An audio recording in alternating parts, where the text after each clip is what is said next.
Hello guys, स्वागत है आप सभी का एक और नई कहानी में। ये अमेरिका के इतिहास के काले पन्नों में दफन एक ऐसी कहानी है जो लोगों तक पहुंचनी चाहिए और जिससे लोग इंस्पायर भी होंगे। ये वो दौर है जब ब्लैक लोगों को गुलाम बनाकर रखा जाता था और इन गुलामों को खरीदा और बेचा भी जाता था। तो इस फिल्म के पहले ही सीन में हम एक ब्लैक लड़की को देखते हैं जिसका नाम होता है मिंटी। वो एक गुलाम है और वो आज़ाद होना चाहती है। वो किसी की प्रॉपर्टी बनकर नहीं रहना चाहती। इसका पति वहां आ जाता है जिसका नाम होता है जॉन और वो मिंटी को एक खत दिखाता है जिसे देखकर मिंटी बहुत खुश हो जाती है।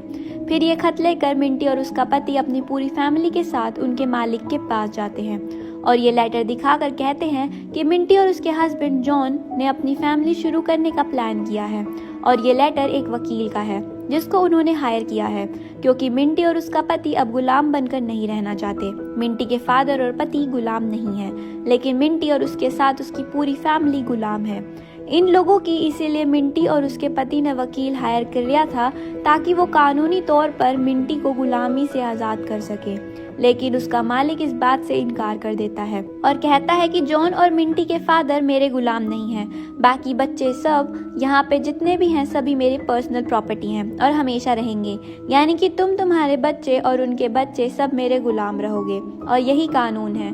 इसके खिलाफ कोई वकील भी कुछ नहीं कर सकता। और इतना कहकर वो वकील का लेटर फाड़ देता है। इस बात से मिंटी और उसकी फैमिली बहुत निराश हो जाती है। मिंटी की माँ रोने और झड़ने लगती है। उसके बाद मिंटी का मालिक उसे बेचने का डिसाइड करता है और मिंटी और उसकी फैमिली कुछ भी नहीं कर सकती क्योंकि मिंटी उसके मालिक की प्रॉपर्टी थी। तब मिंटी अपने पति के साथ वहां से भागने का प्लान बनाती है। मिंटी का हस्बैंड गेट के बाहर उसका इंतजार करता हुआ रह जाता है और रात हो जाती है, लेकिन मिंटी वहां पर नहीं आती। दरअसल मिंटी दूसरे रास्ते से भाग चुकी थी। रात होने तक मिंटी के मालिक को भी पता चल चुका था कि वो भाग गई है, लेकिन मिंटी का हस्बैंड जॉन उनके हाथ लग चुका था। मिंटी वहां से भागकर सीधा अपने पापा के पास जाती है। उसके पापा उसे खाना खिलाते हैं और चर्च जाकर फादर से बात करने के लिए कहते हैं।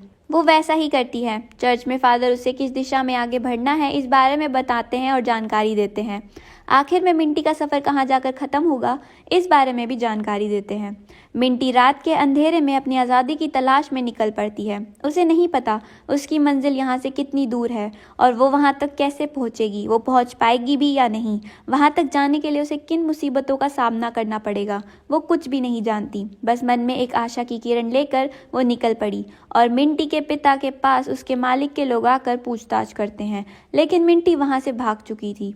अगले दिन मिंटी को ढूंढने के लिए एक टीम निकल पड़ती है और तब तक मिंटी ज़्यादा दूर नहीं जा पाई थी। बहुत जल्द उन्हें मिंटी मिल जाती है। मिंटी ने ठान लिया था कि अब वो गुलाम बनकर नहीं रहेगी, या तो वो फ्री होकर जाएगी या मरकर। उसे भागते भागते वो एक ब्रिज पर जाती है और उसे दोनों तरफ से घेर लिया जाता है। मिंटी बिना सोचे समझे ब्रिज से नीचे नदी में छलांग लगा देती है। पूरी टीम उसे ढूंढने नीचे भी जाती है, लेकिन उन्हें मिंटी कहीं नहीं मिलती। वो मिंटी को मरा हुआ मानकर वहां से चले जाते हैं और मिंटी की तलाश भी खत्म कर देते हैं। पर मिंटी मरी नहीं थी, वो जिंदा थी। किस्मत ने उसे दूसरा मौका दिया था और अब मिंटी फिर से अपना सफर शुरू कर देती है। वो बहुत थक चुकी थी, घायल हो चुकी थी, पर वो हार नहीं मान रही थी। वो जाकर एक गाड़ी में घास के नीचे छुप जाती है और वो गाड़ी चलने लग जाती है। काफी दूर जाने के बाद वो गाड़ी एक जगह पर रुक जाती है और मिंटी उतरकर फिर से चलने लगती है। फिर वो उस जगह पर पहुंच जाती है जहां वो गैरेट नाम के आदमी के बारे में पूछने लगती है। तो कुछ लोग उसकी मदद करते हैं और उसे जहां बताया था वो वहां पहुंचकर उस आदमी के बारे में पूछने लगती है, लेकिन मिंटी का शरीर अब जवाब दे चुका था। वो वहां पहुंचते ही बेहोश होकर गिर जाती है। वहां एक गोरा आदमी भी था, वो उसकी मदद करता है और उसे अपने घर ले जाकर कपड़े खाना खिलाता है। रात भर रेस्ट करने के लिए जगह भी देता है। अगले दिन मिंटी को सही रास्ता बताकर रवाना कर देता है और मिंटी का सफ़र फिर से एक बार शुरू हो जाता है।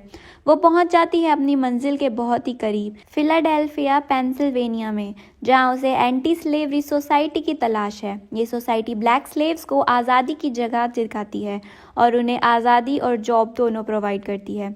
अब शहर में मिंटी एंटी स्लेवरी सोसाइटी की तलाश कर रही थी और लोगों से पूछते पूछते वो उस जगह तक जाकर पहुंच जाती है।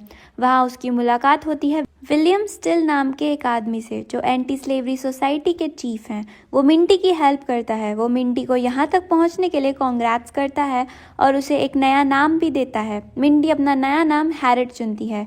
हैरिट उसकी माँ का नाम था, पर उसे कभी भी किसी ने असली नाम से बुलाया ही नहीं था, इसलिए मिंटी अपनी हैरिट नाम रखती है। उसके बाद विलियम मिंटी को मारिया नाम की एक लड़की के पास लेकर जाता है। मारिया एक बहुत ही बड़े घर की मालकिन है। वो अपने घर में ब्लैक लेडीज़ जिनको मदद चाहिए उन्हें आसरा देती है।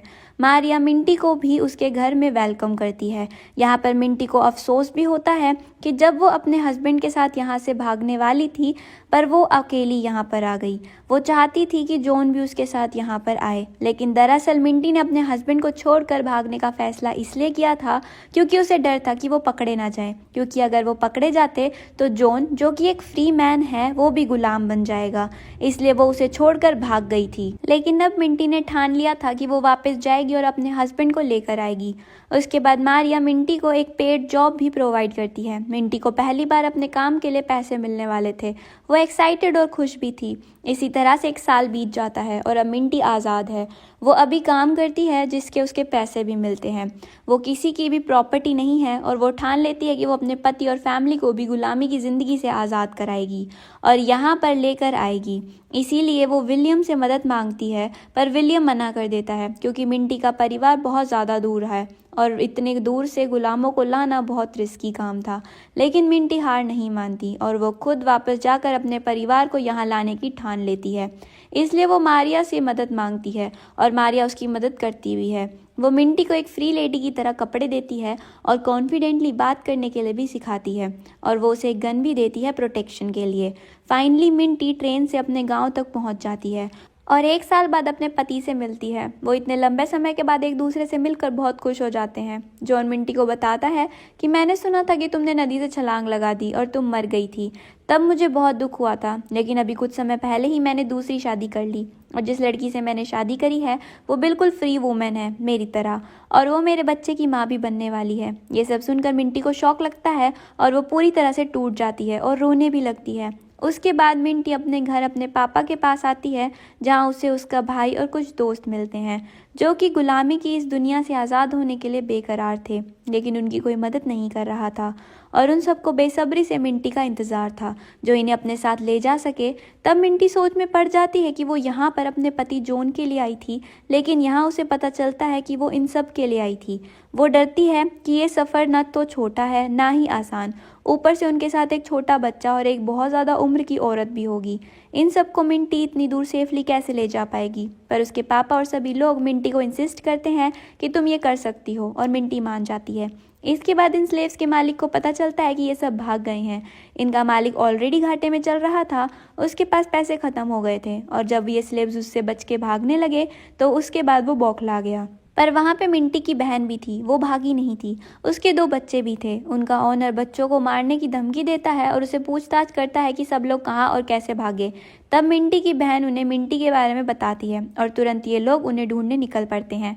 मिंटी के रास्ते में एक नदी आ जाती है जिसे उन्हें तैर कर पार करने के अलावा और कोई रास्ता नहीं था, लेकिन उनमें से किसी को भी तैरना नहीं आता था और ना ही मिंटी को तैरना आता था और उनके साथ एक छोटा सा बेबी भी था। इसलिए मिंटी का भाई उसे साथ जाने से मना कर देता है, लेकिन मिंटी वो नदी चलकर ही क्रॉस करना शुरू कर देती है।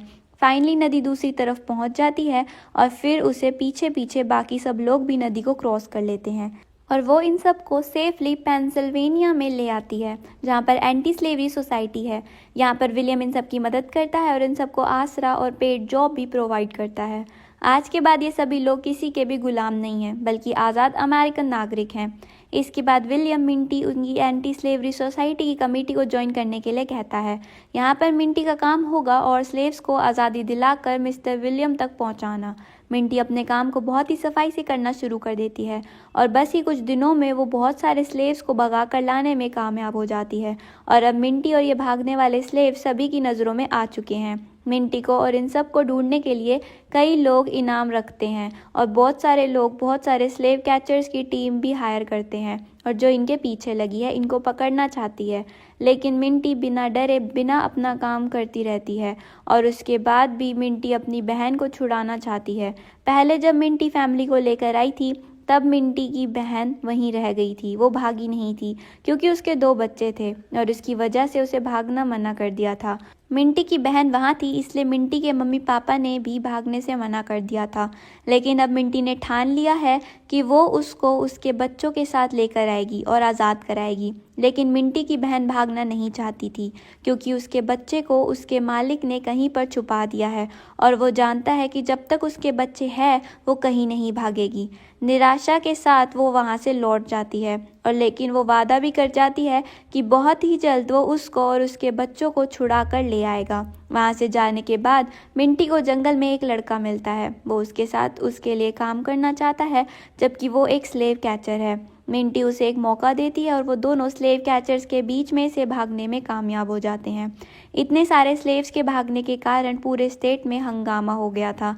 लोग स्लेव्स के खिलाफ कानून बनाने की मांग कर रहे थे और इसी दौरान मिंटी के पुराने ओनर को भी खबर मिलती है कि इन सब को भगाने में मिंटी का हाथ है और वो ही इन सब की मदद कर रही है। तभी मिंटी को भी पता चलता है फुगेटिव स्लेव एक्ट भी पास हो गया है। इस एक्ट का मतलब है कि अगर कोई भी स्लेव भागता है तो वो गैर कानूनी होगा और इसी कारण सभी स्लेव्स में अफरा तफरी मची हुई है और जो भी स्लेव्स की भागने में मदद करेगा और उन्हें आसरा देगा वो भी गैर कानूनी होगा और सज़ा का हकदार होगा और भागे हुए स्लेव्स को भी वापस लाया जाएगा।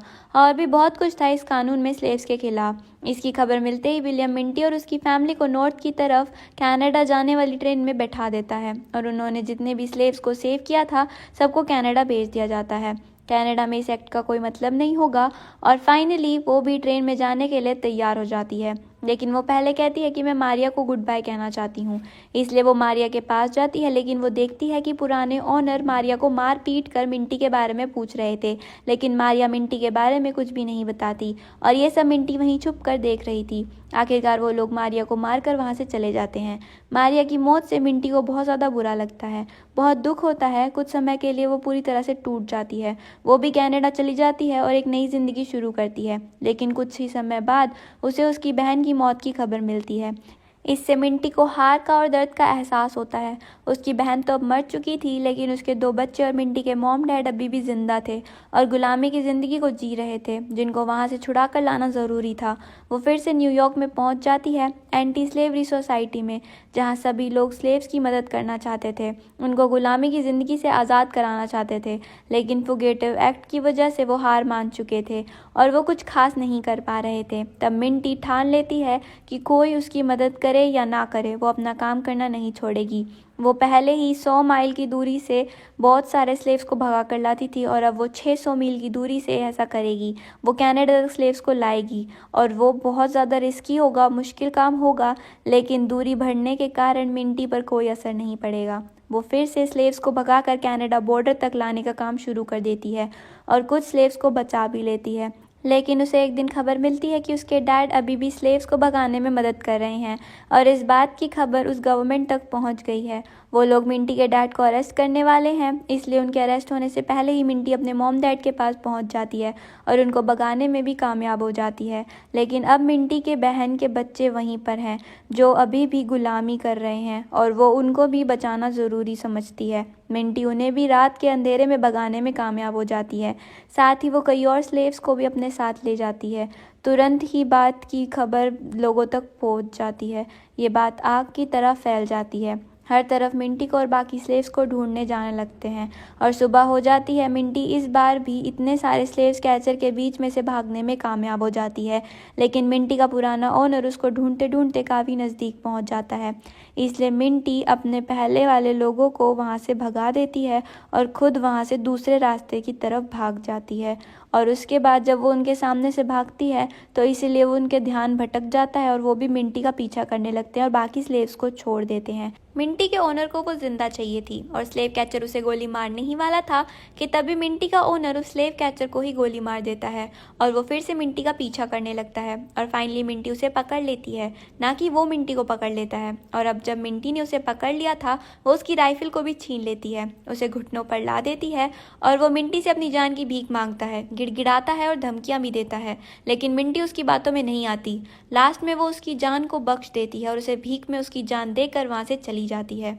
अब हम देखते हैं कि वहाँ पर वो स्लेव्स आज़ाद हो चुके हैं और वो वहाँ पे स्लेव्स को आज़ाद कर रही है। अब वो इस लड़ाई में जीतती भी है और ये सिलसिला सालों तक चलता है।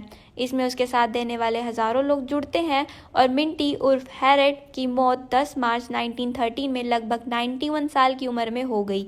इस तरह से इतिहास में एक और महान नाम जुड़ गया जिसकी कहानी अब हमने सुनी।